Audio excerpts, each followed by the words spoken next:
This has nothing to do with the video, but how long have you been playing? You gonna make me do math?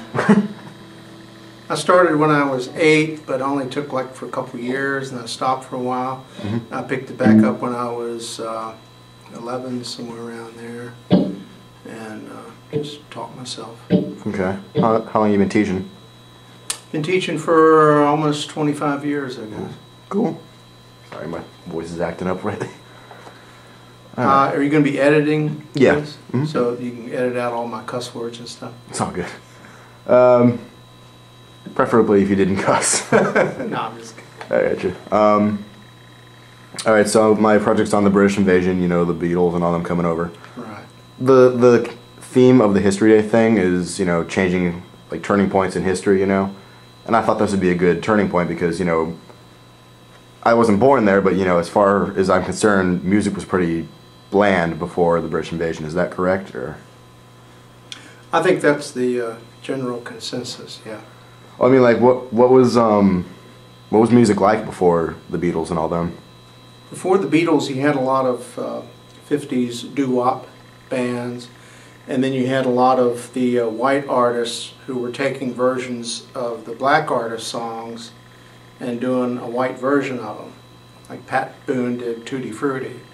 And it was quite different, you know, than the original song. And a lot of people were doing that, and because of that, a lot of the young people were not hearing the original versions because radio stations wouldn't play musicians, you know, black musicians' music. Yeah. Not only the music, but also, like, what was your life like before the whole thing? I guess as a teenager, growing up, of course, you know, in high school, everybody's situation is different, but we had a pretty middle-class upbringing, and but for myself, school was not really my big thing, and I was kind of shy and wasn't real sociable, and I haven't changed much. But we were pretty much the normal middle-class family. My dad was involved in local politics, so he was pretty busy with that and had his own business. But you know, we just had a normal upbringing. We had friends that we played with, football, baseball, all that stuff. Okay. And but then once I got into music when I was probably 11, 12, 13, then that was pretty much all I was interested in. Cool. So you were part of the, I always get the generations mixed up, the baby boomers generation? Baby boomers, right. Alright, so like pretty much all your class of friends, like what did you guys do before the music, like of the Beatles came out? Like before they came out? Yeah, like what would you guys just, like what was your lifestyle like, you know? Well, before that, we were probably more into sports. You know, we had a football team that was just, it wasn't in high school or anything like that, but it was just a street team. Okay. So we would all meet on a vacant lot somewhere, and we would all play and see who could hurt the other person. Sweet. And other than that, that was pretty much it. We had, of course, when I was growing up, we went to synagogue, which was Friday nights, and then we had Sunday school on Sundays. And of course, went to school. I don't remember that I was involved in too many school activities. So after school, usually we would get together and just play sports. Okay. I forgot the question I was going to ask. What were the first artists of the British invasion that you first listened to? Like, what was the first thing from England to come over to the United States that really got you guys? The first thing that I remember was the Beatles. And I saw them on a television show. It was before the Ed Sullivan Show, and I'm not sure really which one it was on, but I think it was just a show that had a clip of them performing in England, and they were just saying how they were making a big stir over there, and so I remember that. And then of course when the records came out, and then they came over to America and did their performance at the when Ed Sullivan, you know, that. And I'm like any was like any 13-year-old teenager that all of a sudden you're interested in music, and whatever happens to be popular, you're going to be into probably. You know. But I think it just so happened that since I was a guitar player, I used their music to teach myself how to play by figuring out their songs. And each album got progressively more complicated. So the Beatles? The Beatles, okay. Yeah. I liked other bands that came from there as well. Of course, the Stones were biggies. What I thought was interesting that I found out later on was the Beatles, all they were really doing were taking American music and making it their own. And the Stones did the same thing. They took American blues. I know they did. They started out as a blues band. I know they did Route 66. I think I heard that one. Yeah. And so everybody in America was thinking these people in Britain were doing something really cool that they invented, and we didn't realize that they were just borrowing from the Americans. You know? So that was kind of interesting. Once you got into music, how did your lifestyle change? Like, because rock and roll's always been associated with challenging authority. You know what I mean? Like, with rebellion. Yeah. Well, my family was fairly conservative, and I do remember, though, I was sent to the principal's office in school because my hair went over my ears a little bit. And my dad used to give me a hard time about my hair, and my hair was not really long. And I also remember getting having some problems with some of the clothes I wore. We played a gig somewhere, and I was hit in the head with an empty soda can by somebody. They didn't apparently like the way I was dressed or something. So I did run into some of that. There was a lot of people that didn't like what the Beatles were doing, and I guess they didn't like change of any kind. And of course, adults don't want to see the young people become rebellious and acting out or whatever. So. Well, how did you guys respond to all the criticism and the hate, I guess? We just decided to continue to do our thing and pursue what we were enjoying. I don't recall, at least when I was in high school, getting into any trouble of any kind. It was just all of a sudden we were looking different and playing that music, and some people liked it and some people didn't like it. Did it, like, I don't expect you to do this, but like, you ever see that movie Dewey Cox?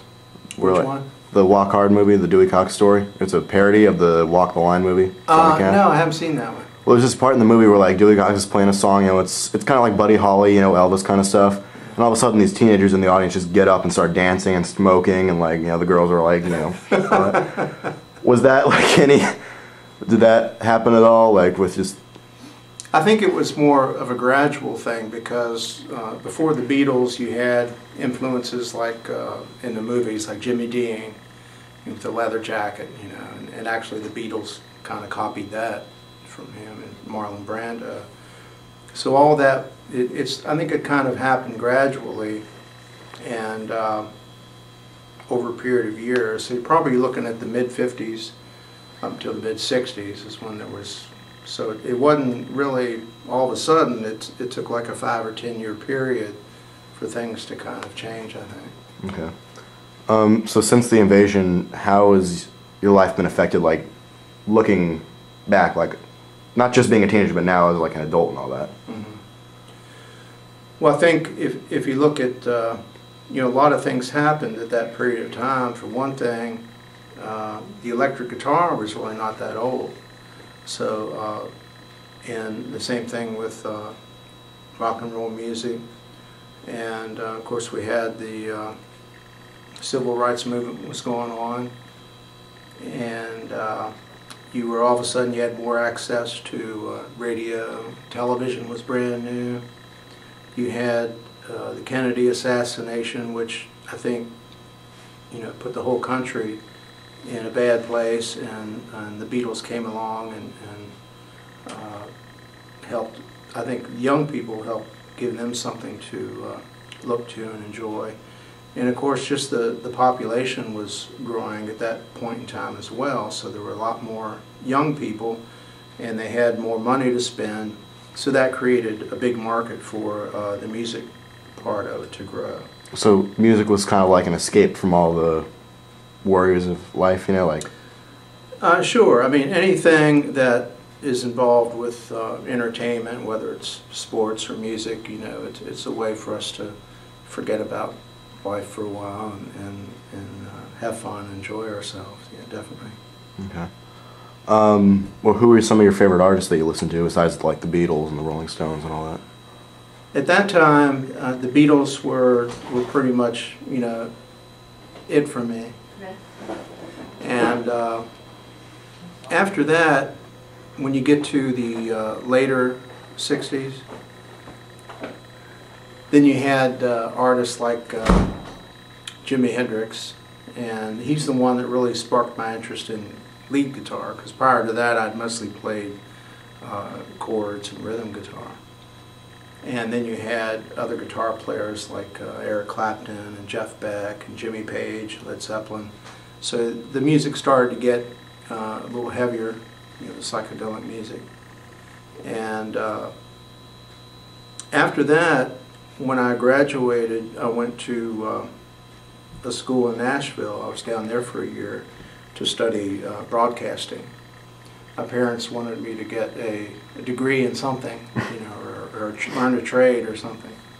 So I did that for a year, and after that I decided to play music, so I played music full-time, 5-6 nights a week for the next 10 years or so.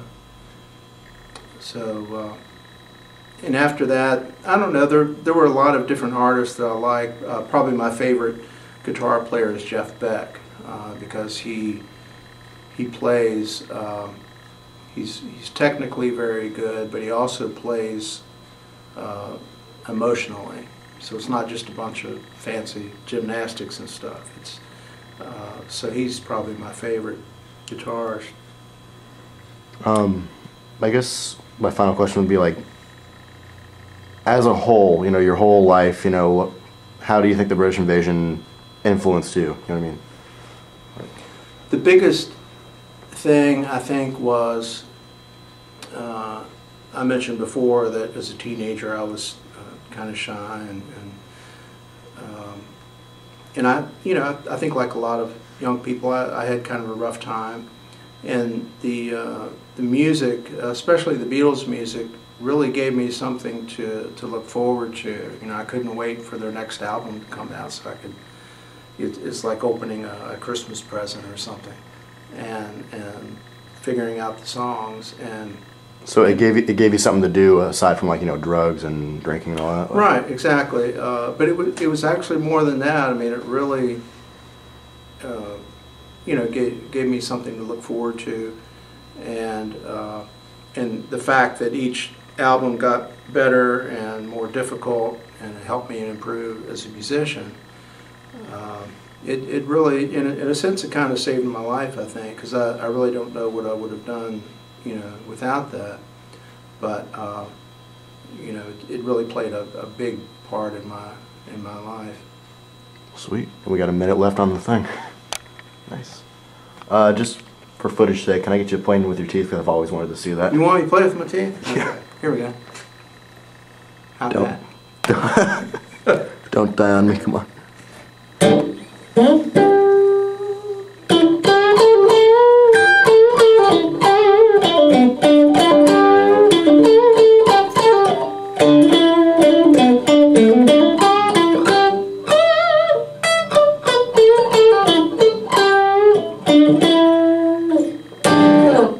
Nice. Thank you very much.